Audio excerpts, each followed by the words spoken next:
Muito bom dia, senhoras e senhores, moças e rapazes, meninos e meninas, caros alunos da segunda série. Tudo bem com vocês? Eu espero que sim. E o professor Rodrigo Jeremy está aqui mais uma vez para mais uma aula, e dessa vez uma aula de literatura. Estou na página 10 da apostila 2, em que nós temos vários exercícios aqui para serem resolvidos, certo? Então vamos lá. Leia seguindo o soneto de Antero de Quental para resolver as questões 1 e 2. Dá uma olhadinha aqui com o professor. Disse ao meu coração, olha por quantos caminhos vãos andamos, considera. Agora, desta altura fria e austera, os ermos que regaram nossos prantos, pós cinzas, onde houver flor e encantos, e noite onde foi luz de primavera. Olha a teus pés o mundo e desespera, semeador de sombras e quebrantos. Porém, o coração, feito valente, na escola da tortura repetida, e no uso do penar tornado crente, respondeu, desta altura vejo amor, viver não foi em vão se é isto a vida, nem foi demais o desengano e a dor. Antero de Quental. Belezas, caros alunos. Vamos tentar dar uma olhadinha agora na questão, então, referente a este primeiro poema. Acerca do soneto, faço o que se pede em A e B. Solemnia, verba, é um soneto. Portanto, é um texto em versos dividido em 2 quartetos e 2 tercetos. Pois bem, a gente sabe muito bem disso. No que se refere à apresentação do tema, esse poema também pode ser dividido em duas partes explícitas. Então, beleza, é para a gente desmembrar aí o desenvolvimento do soneto. Só para quem não entendeu, o soneto tem 2 quartetos, 2 tercetos. Nos 2 primeiros quartetos é feito o desenvolvimento do tema, certo? Muito bem. Vamos dar uma olhadinha então nessa distribuição da apresentação do tema. Muito bem, para isso então a gente vai voltar aqui no poema rapidinho.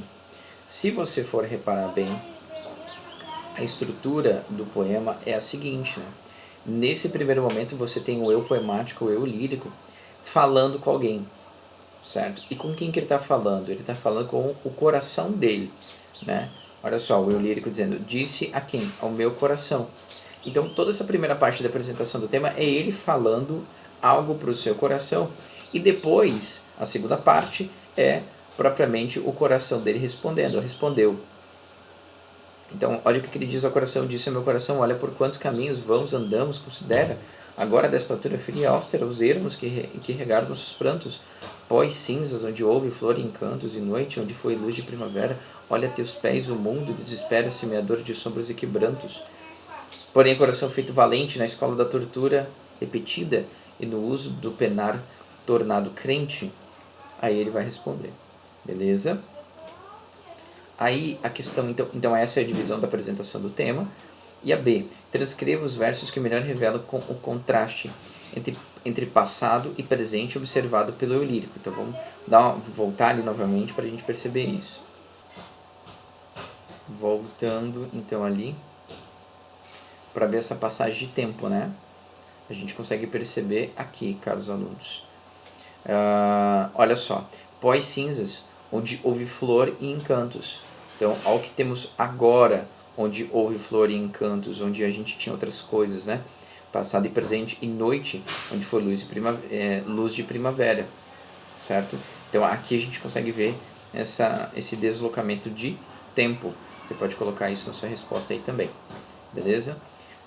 2. O texto a seguir é um fragmento do poema Cantiga de Enganar, de Carlos Drummond de Andrade. Leia com atenção. Então, muito bem. Carlos Drummond, hein? A pena e a face serena vale a face torturada. Há muito aprendi a rir de que, de mim ou de nada, o mundo valer não vale. Tal como sombra no vale, a vida baixa e se sobe. Algum som desse declive não é grito de pastor convocando seu rebanho, não é flato, não é canto de amoroso desencanto, não é suspiro de grilo, voz noturna de nascentes, não é mãe chamando filho, não é silvo de serpentes, esquecidas de morder, como abstratas ao luar, não é choro de criança para o homem se formar. Muito bem. E aí vai dizer o seguinte, ó, o fragmento de Cantiga de Enganar, de Drummond, e o poema Solemnia Verba, de Quental, Tem identificação porque ambos expressam percepções do homem em relação à vida, ao mundo. Pode-se dizer que o fragmento apresenta uma visão semelhante à apresentada no último terceto do soneto? Explique. Muito bem, vamos dar uma olhadinha nessa resposta.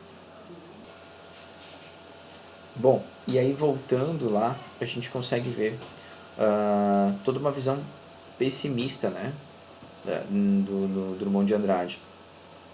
Pena em a face serena, vale a face torturada. Né? Há muito aprendi a rir de que de mim ou de nada. O mundo, valer não vale, tá como a sombra no vale. A vida baixa e se sobe. Algum som desse declive não é grito de pastor. Enfim, ele vai colocando a vida aqui de uma forma bem desenganada, né? Bem triste. Só que ele mantém-se então até o final. Olha as últimas palavras. Né? Não é suspiro de grilo, voz noturna de inocentes. Não é mãe chamando filho, não é silvo de serpentes. Esquecidas de morder, como abstratas ao luar. Não é choro de criança para um homem se formar. Então ele termina, né, o Drummond de Andrade, ele acaba terminando nessa visão pessimista. Aqui no outro, que a gente viu, né, do Antero de Quental, existe toda uma concepção triste, assim, né, pós-cinzas, em noite, onde foi luz de primavera. Só que olha como é que ele termina. Respondeu dessa altura, o coração dele, né, respondeu, desta altura vejo o amor, viver não foi em vão, se é isto a vida, nem foi demais o desengano e a dor. Então, teve dores, teve desenganos, só que a vida não foi em vão. Né? Ele vê o amor, então valeu a pena.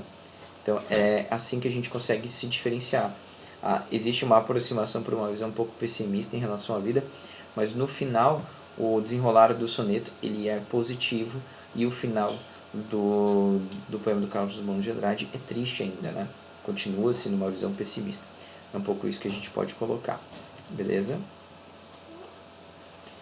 Vamos aqui para a questão 3. A ideia. Conquista, pois, sozinho o teu futuro, já que os celestes guias te hão deixado sobre uma terra ignota, abandonado. Homem, proscrito rei, mendigo escuro. Então, a ignota é ignorado, né?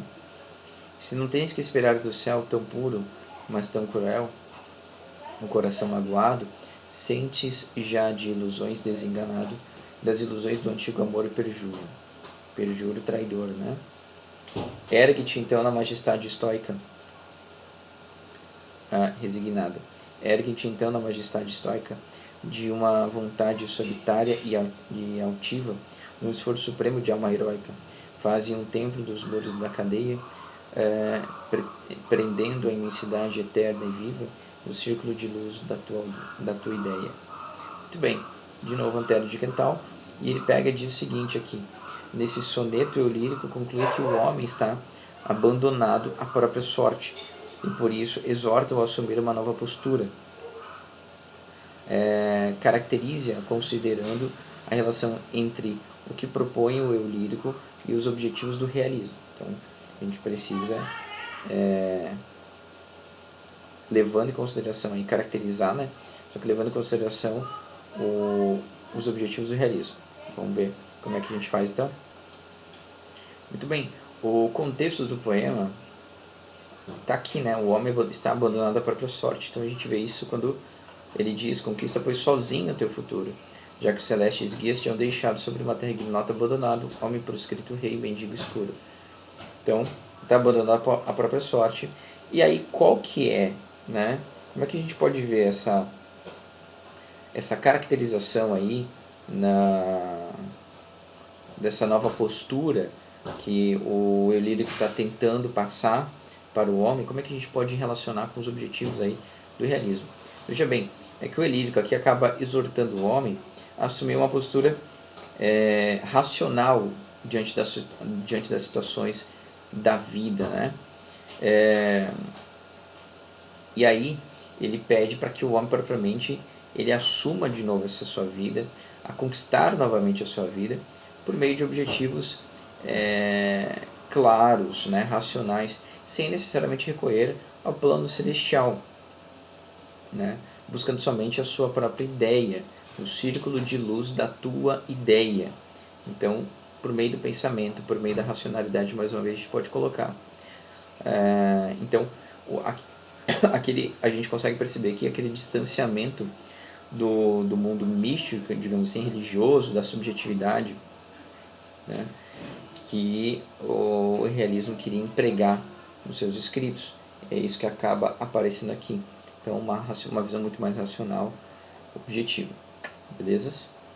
Depois o professor vai passar o gabarito certinho para vocês, tá?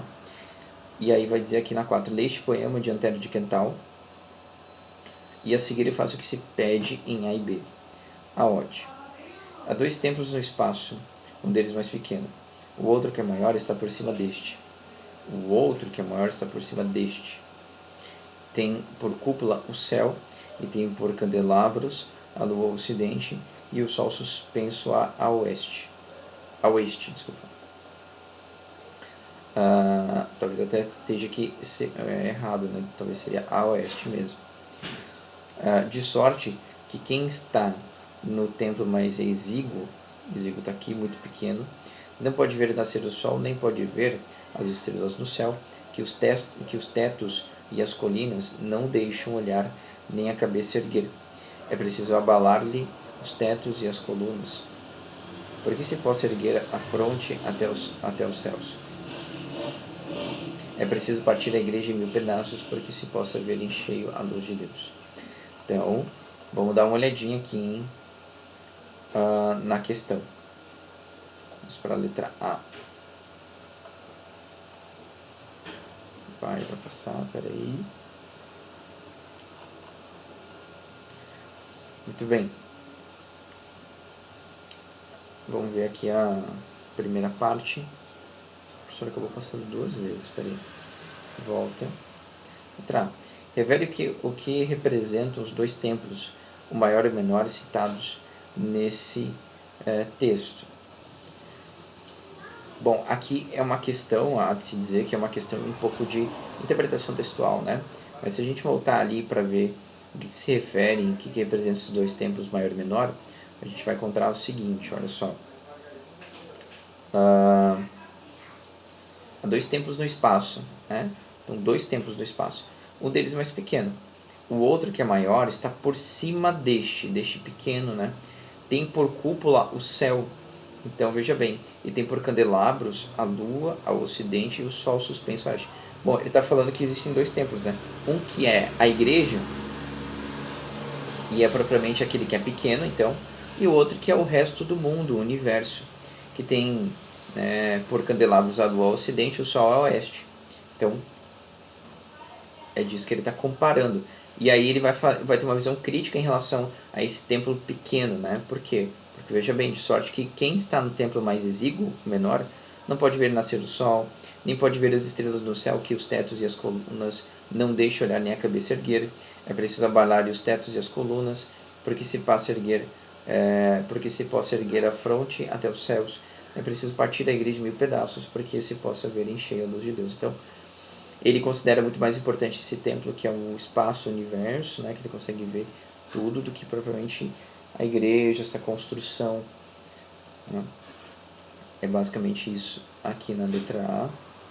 Ele pergunta aqui, usando linguagem conotativa, o lírico conduz o leitor a interpretar a interpretação de que não existe igualdade de importância entre os 2 templos existentes no espaço, se de qual deles tem menor prestígio para ele e por quê. Bom, a gente consegue ver que o templo menor, né, que acaba representando a igreja, pois a gente pode entender que existe uma limitação do homem nesse templo menor, né?